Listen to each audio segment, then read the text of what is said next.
Myntri ke Tnat ke Koit ke Khiah jongkari u Dr. Mansuk Mandavia mendakas ki ula Plie Pyrda bat ula bu ruya ki mau nongrim lingba ke video conference na ke bentar ki projek beper ke bedai bat ke Koit ke Khiah ha ke jela Arunachal Pradesh, Assam, Manipur, Meghalaya, Mizoram, Nagaland bat Tripura.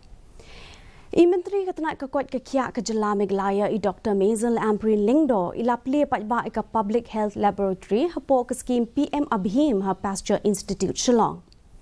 Haba krench kala pathai khubor Dr. Ampareen Lyngdoh ila pentip ba ke sarkar India kala a hinyo teli ke projek sha ke jela bat ke kentup langru ye critical care block ha William Nagar bat clear Ila itu ru ke sarkar India kala ye ki yeng nak bentar ki santeli ki integrated public health laboratory lani ki jakale test na ke bentar kani ke jela.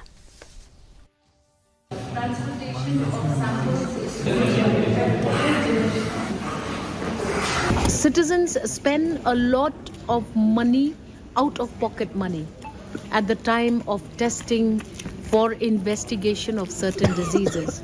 Now these labs, 5 labs across the state of Meghalaya, will substantially reduce the out-of-pocket costs for investments in these testing facilities. You must have seen we now have state-of-the-art technology and they are able now to test and to be also surveilling.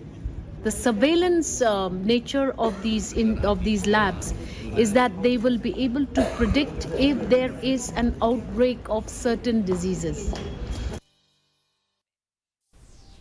Myntri